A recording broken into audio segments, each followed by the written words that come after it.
4 ਮੱਝਾਂ ਦਿੱਤੀਆਂ ਲਹਿਦਾ ਬੰਦਿਆਂ ਨੂੰ। ਆਨਲਾਈਨ ਬੰਦੇ ਆਏ ਨੇ, ਇੱਕ ਬੰਦੇ ਨੇ ਲਈਆਂ ਨੇ ਤੇ ਇੱਕ ਬੰਦੇ ਨੇ ਲਈ, ਇੱਕ ਬੰਦੇ ਲਹਿਦਾ ਬੰਦਿਆਂ ਨੇ ਮੱਝਾਂ ਲਈ ਵਾਲੇ ਆ। ਨੋਟ ਵੇਖੋ ਇਹ ਕਿੰਨੇ ਨੋਟ ਨੇ, ਸਾਰੇ ਹੀ 5-5। अस्सलाम वालेकुम जी, ਕੀ ਹਾਲ ਹੈ ਸਾਰੇ ਦੋਸਤਾਂ ਦਾ? ਠੀਕ ਹੋ ਜਨਾਬੇ ਵਾਲਾ? ਸਮਝ ਨਹੀਂ ਆਉਂਦੀ ਵੀ ਵੀਡੀਓ ਕਿੱਥੋਂ ਸ਼ੁਰੂ ਕਰੀਏ, ਕੀ ਕਰੀਏ ਕੀ ਨਹੀਂ ਕਰੀਏ।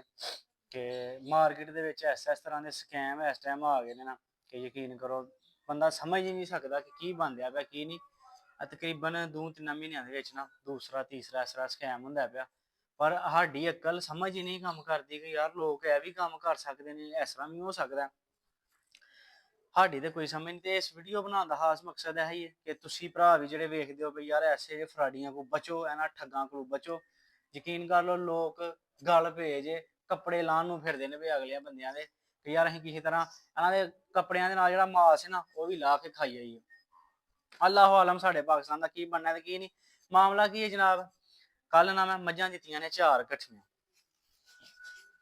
4 ਮੱਝਾਂ ਦਿੱਤੀਆਂ ਲਹਿਦਾ ਬੰਦਿਆਂ ਨੂੰ।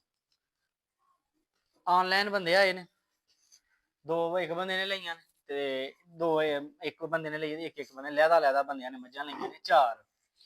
ਉਹ ਜਨਾਬ ਵਾਲਾ ਮੱਝਾਂ ਦਿੱਤੀਆਂ ਨੇ 4 ਬੰਦਿਆਂ ਨੇ, ਮੱਝਾਂ ਦੇ ਕੇ ਉਹ ਜਨਾਬ ਉਹ ਲੈ ਗਏ, ਉਹਨਾਂ ਨੂੰ ਪਾਸ ਕਰਾ ਕੇ ਪੈਸੇ ਗਿਣੇ ਨੇ। ਪੈਸੇ ਮੈਂ ਲੈ ਕੇ ਗਿਆ ਵਾਂ ਬੈਂਕ ਦੇ ਵਿੱਚ, ਆ ਵੇਖੋ ਬੈਂਕ ਦੇ ਵਿੱਚ ਪੈਸੇ ਲੈ ਕੇ ਆਵਾਂ। ਉੱਥੇ ਜਨਾਬ ਪੈਸੇ ਮੈਂ ਜਮ੍ਹਾਂ ਕਰਵਾਏ ਨੇ। ਜਨਾਬ ਵਾਲਾ ਜਦੋਂ ਪੈਸੇ ਜਮ੍ਹਾਂ ਕਰਵਾਏ ਨੇ ਨਾ ਤੇ ਇਹ ਵਾਲੇ ਆ ਨੋਟ ਵੇਖੋ, ਇਹ ਕਿੰਨੇ ਨੋਟ ਨੇ, ਸਾਰੇ ਹੀ 5-5 ਹਜ਼ਾਰ ਦੇ। ਆ ਵੇਖੋ ਇਹ ਸਾਰੇ ਨੋਟ ਜਾਲੀ ਨਿਕਲੇ ਨੇ। ਇਹ ਜਿੰਨੇ ਨੋਟ ਹਨ ਕਿ ਪਛਾਣਨਾ ਵੀ ਨਾਮੁਮਕਿਨ ਹੈ ਕਿ ਅਸੀਂ ਕਿਸ ਤਰ੍ਹਾਂ ਪਛਾਣੀਏ। ਸਗੋਂ ਬੈਂਕ ਵਾਲੇ ਨੇ ਨਾ ਜਿਹੜੇ ਜਨਾਬੇ ਵਾਲਾ ਉਹ ਮੇਰੇ ਦਿਵਾਲੇ ਪੁੱਠੇ ਹੋ ਗਏ ਨੇ ਕਿ ਤੂੰ ਜਾਲੀ ਨੋਟ ਜਮ੍ਹਾਂ ਕਰਾਉਣਾ ਆ, ਸਾਨੂੰ ਦਾ ਲਾਉਣਾ ਆ ਇੰਨਿਆਂ ਪੈਸਿਆਂ ਦੇ ਵਿੱਚ। ਜਨਾਬ ਲੇਜ਼ਰ ਕਰੰਸੀ ਹੈ, ਉਹਨਾਂ ਮੈਨੂੰ ਦੱਸਿਆ ਫਿਰ ਕਿ ਲੇਜ਼ਰ ਕਰੰਸੀ ਹੈ ਜਨਾਬ। ਜਦੋਂ ਦੀ ਲੇਜ਼ਰ ਕਰੰਸੀ ਆਈ ਹੈ ਨਾ ਉਦੋਂ ਦਾ ਇੰਨਾ ਕੁ ਫਰਾਡ ਹੁੰਦਾ ਨਾ ਪਿਆ ਕਿ ਸਮਝੂ ਗੱਲ ਬਾਹਰ ਹੈ। ਤੇ ਮੈਨੂੰ ਉਹਨਾਂ 2-3 ਤਰੀਕੇ ਦੱਸੇ ਨੇ ਨੋਟ ਚੈੱਕ ਕਰਨ ਦੇ। ਵੇਖੋ ਕਿੰਨੇ ਪੈਸੇ ਨੇ, 10, 20, 30, 35,000 ਰੁਪਇਆ ਜਨਾਬ। ਇਹ ਵੀ ਨਿਕਲੇ ਵੀ ਸਾਰੇ ਨੋਟ 5-5 ਹਜ਼ਾਰ ਵਾਲੇ ਜਾਲੀ ਨਿਕਲੇ ਨੇ। ਇੱਕ ਨੋਟ 1000 ਵਾਲੇ ਵੀ ਠੀਕ ਨੇ, 500 ਵਾਲੇ ਵੀ ਠੀਕ ਨੇ, ਦੂਜੇ ਵੀ ਠੀਕ ਨੇ। ਹੁਣ ਇਹ ਨਹੀਂ ਸਮਝ ਆਉਂਦੀ ਕਿ 4 ਬੰਦਿਆਂ ਚੋਂ ਬੰਦਾ ਕਿਹਨੂੰ ਪੁੱਛੇ ਕਿ ਜਨਾਬ ਕਿਸ ਬੰਦੇ ਨੇ ਨੋਟ ਜਾਲੀ ਦਿੱਤੇ ਨੇ। ਹੁਣ ਬੰਦਾ ਯਾਰ ਭੈੜਾ ਲੱਗਦਾ ਨਾ, ਆਖਣਾ ਕਿ ਅਸੀਂ ਜਨਾਬ ਇਹਨਾਂ ਕੋਲ ਮੱਝ ਲੈਣਗੇ, ਦੂਜੇ ਨੰਬਰ ਤੇ ਸਾਡੇ ਤੇ ਜਨਾਬ ਨਾ ਲਾਉਂਦੇ ਨੇ। ਹੁਣ ਬੰਦਾ ਪੁੱਛੇ ਕਿਹਨੂੰ? ਇੱਕ ਬੰਦੇ ਨੇ ਮੱਝ ਖੜੀ ਹੁੰਦੀ, ਬੰਦਾ ਯਾਰ ਉਹਨੂੰ ਕਹਿ ਲੈਂਦਾ ਕਿ ਤੂੰ ਮੱਝ ਮੇਰੇ ਕੋਲ ਕੱਲ ਖੜੀ ਹੈ, ਤੂੰ ਮੈਨੂੰ ਨੋਟ ਜਾਲੀ ਦੇ ਗਿਆ। ਹੁਣ ਮੱਝਾਂ ਗਈਆਂ ਨੇ 4, ਮੱਝਾਂ ਵੀ ਲਹਿਦਾ ਬੰਦਿਆਂ ਨੇ ਖੜੀਆਂ ਨੇ। ਹੁਣ ਇਹ ਵੀ ਨਹੀਂ ਪਤਾ ਕਿ ਕਿਸ ਬੰਦੇ ਨੇ ਕਿਹੜੇ ਪੈਸੇ ਦਿੱਤੇ ਨੇ ਤੇ ਕਿਹੜੇ ਨਹੀਂ। ਹੁਣ ਇੱਥੇ ਕਿਹੜਾ ਬੰਦਾ ਇੰਨੇ ਨੋਟ ਨੂੰ ਕੱਲੀ ਨੂੰ ਜਨਾਬ ਕਰਕੇ ਗਿਣੇ, ਇਹ ਚੈੱਕ ਕਰਿਓ। ਮੈਨੂੰ ਨਾ ਉਹਨਾਂ ਨੇ 2-3 ਤਰੀਕੇ ਦੱਸੇ ਹਨ ਤੇ ਉਹਨਾਂ ਦੋਵਾਂ ਤਰੀਕਿਆਂ 'ਚ ਇੱਥੋਂ ਪਤਾ ਹੀ ਨਹੀਂ ਲੱਗਦਾ ਹੈ ਪਿਆ ਕਿ ਵੇਖੋ ਨੋਟ ਜਾਲੀ ਹੈ ਜਾਂ ਅਸਲੀ ਹੈ।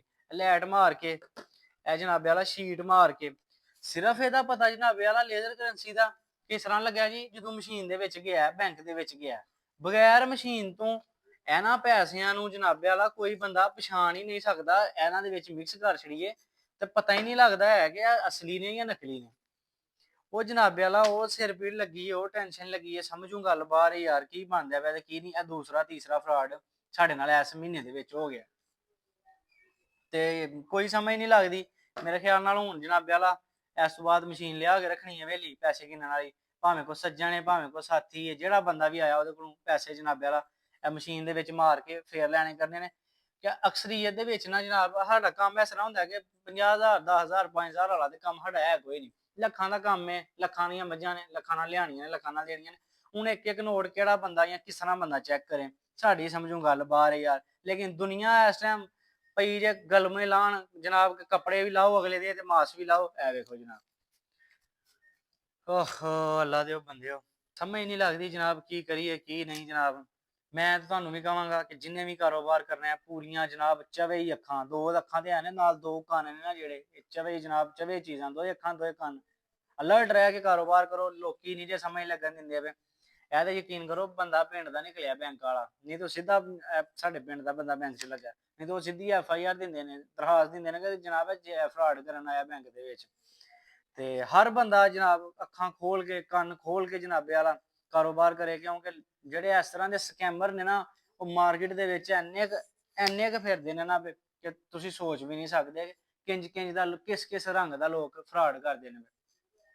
ਇਹ ਆ ਵੀ ਅੱਛਾ ਹੋ ਗਿਆ, ਚਲੋ ਯਾਰ ਕਿਸੇ ਅਸਾਂ ਵੀ ਕਿਸੇ ਬੰਦੇ ਨੂੰ ਇਸ ਤਰ੍ਹਾਂ ਹੀ ਨਹੀਂ ਦੇ ਛੜੇ, ਚੰਗਾ ਹੋ ਗਿਆ ਅਸੀਂ ਬੈਂਕ 'ਚ ਟੁਰ ਗਏ ਉੱਥੇ ਡਿਪੋਜ਼ਿਟ ਕਰਾਉਣ, ਤੇ ਜਨਾਬੇ ਵਾਲਾ ਅਸਲੀਅਤ ਸਾਹਮਣੇ ਆ ਗਈ ਹੈ। ਜੇ ਕਿਸੇ ਮਾੜੇ ਬੰਦੇ ਦੇ ਘਰ ਟੁਰ ਜਾਂਦੇ ਜਨਾਬੇ ਵਾਲਾ, ਅਸੀਂ ਵੀ ਕੋਈ ਐਡੇ ਲੈਣ ਲਾੜ ਦੇ ਹੈ ਕੋਈ ਨਹੀਂ ਜਨਾਬ, ਜਿਹੜਾ ਅਸੀਂ ਆਪਣੇ ਆਪ ਨੂੰ, ਜੇ ਕਿਸੇ ਹੋਰ ਇੱਕ ਅੱਧੀ ਮੱਝ ਵਾਲੇ ਬੰਦੇ ਦੇ ਘਰ ਟੁਰ ਜਾਂਦੇ ਯਕੀਨ ਕਰੋ, ਤੇ ਉਹ ਇਹ 35,000 ਰੁਪਇਆ ਨੂੰ 35 ਲੱਖ ਰੁਪਏ ਦੇ ਬਰਾਬਰ ਲੱਗਣਾ ਸੀ। ਤੇ ਸਰ ਜੀ ਇਹ ਖਾਸ ਵੀਡੀਓ ਬਣਾਉਣ ਦਾ ਮਕਸਦ ਤੁਹਾਡੇ ਭਰਾਵਾਂ ਲਈ ਕਿ ਬਚੋ ਯਾਰ ਇਹੋ ਜਿਹੇ ਫਰਾਡੀਆਂ ਕੋਲੋਂ। ਇਹ ਵੀ ਹੁਣ ਸਰਕਾਰ ਪਾੜ ਕੇ ਸੁੱਟਨੇ ਆ ਤਾਂ ਕਿ ਸਾਡੇ ਨਾਲ ਤੇ ਥੁੱਕ ਹੋ ਗਿਆ, ਹੱਥ ਹੋ ਗਏ ਨੇ, ਕਿਸੇ ਅਗਲੇ ਬੰਦੇ ਦੇ ਨਾਲ ਨਾ ਹੋਣ। ਤੇ ਜਾਂ ਇਸ ਟਾਈਮ ਨਾ ਬੰਦਾ ਗਵਰਨਮੈਂਟ ਕੋਲ ਜਾ ਸਕਦਾ, ਕੋਈ ਕੀ ਕਰੇ ਬੰਦਾ, ਕਿਹਨੂੰ ਆਖੇ ਯਾਰ, ਕਿਹਨੂੰ ਪੁੱਛੇ ਯਾਰ ਜਾ ਕੇ ਬੰਦਾ ਕਿਸ ਤਰ੍ਹਾਂ। ਹੁਣ ਇੱਕ ਮੱਝ ਦਿੱਤੀ ਹੁੰਦੀ ਨਾ, ਚਲੋ ਡਾਇਰੈਕਟ ਉਸ ਬੰਦੇ ਨੂੰ ਫੜਦੇ ਯਾਰ ਤੂੰ ਇੱਕ ਮੱਝ ਕੱਲ ਖੜੀ ਤੇਰੇ ਪੈਸਿਆਂ ਦੇ ਵਿੱਚ ਨੋਟ ਜਾਲੀ ਨਿਕਲਿਆ। ਹੁਣ ਮੱਝਾਂ ਦਿੱਤੀਆਂ ਨੇ ਕੱਲ 4, ਦੋ ਇੱਕ ਬੰਦੇ ਖੜੀਆਂ, ਇੱਕ ਬੰਦੇ ਖੜੀਏ, ਇੱਕ ਬੰਦੇ ਨੇ ਖੜੀ, ਤੇ ਹੁਣ ਬੰਦਾ ਕਿਹਦੇ ਕੋਲ ਪੁੱਛੇ ਯਾਰ। ਉਹਨਾਂ ਕਹਿਣਾ ਇੱਕ ਤੇ ਅਸੀਂ ਜਨਾਬ ਆਨਲਾਈਨ ਉੱਥੋਂ ਆਏ, ਤੁਹਾਡੇ ਕੋਲ ਚੱਲ ਕੇ ਆਏ, ਫੋਨ ਕਰਕੇ ਤੁਹਾਡੇ ਕੋਲ ਮੱਝਾਂ ਖੜੀਆਂ, ਹੁਣ ਤੁਸੀਂ ਸਾਡੇ ਤੇ ਇਲਜ਼ਾਮ ਲਾਉਂਦੇ ਹੋ, ਸਾਡੇ ਕੋਲ ਗੱਲਾਂ ਸੁਣਦੇ ਹੋ। ਚਲੋ ਕੋਈ ਗੱਲ ਨਹੀਂ, 35,000 ਏ, ਕਦੀ 35 ਲੱਖ ਵੀ ਹੁੰਦਾ ਤੇ ਇਹ ਵੀ ਮੁੱਕ ਜਾਣਾ ਸੀ, ਪੈਸੇ ਕਿਹੜੇ ਕਦੀ ਨਾਲ ਗਏ ਨੇ ਜਨਾਬ। ਤੇ ਖੁਦਾਰਾ ਜਨਾਬ ਬਚੋ ਇਹੋ ਜਿਹੇ ਫਰਾਡੀਆਂ ਨੂੰ ਜਿਹੜੇ ਇਸ ਮਾਰਕੀਟ ਦੇ ਵਿੱਚ ਫਿਰਦੇ ਨੇ। ਅੱਖਾਂ ਖੋਲ ਕੇ ਆਪਣਾ ਕੰਮ ਕਰੋ, ਸਾਡੇ ਨਾਲ ਤੇ ਜੋ ਹੋਣਾ ਸੀ ਹੋ ਗਿਆ, ਤੇ ਤੁਸੀਂ ਇਸ ਕੰਮ ਤੋਂ ਬਚੋ। ਤੇ ਇਨਸ਼ਾਅੱਲਾ ਤਾਲਾ ਜਨਾਬ ਮਿਲਨੇ ਤੁਹਾਨੂੰ ਨੈਕਸਟ ਵੀਡੀਓ 'ਚ। ਤੇ ਇਸ ਤਰ੍ਹਾਂ ਦੇ ਸਕੈਮਾਂ ਕੋਲੋਂ ਨਾ ਬਚ ਕੇ ਰਹਿਣਾ ਹਰ ਬੰਦੇ।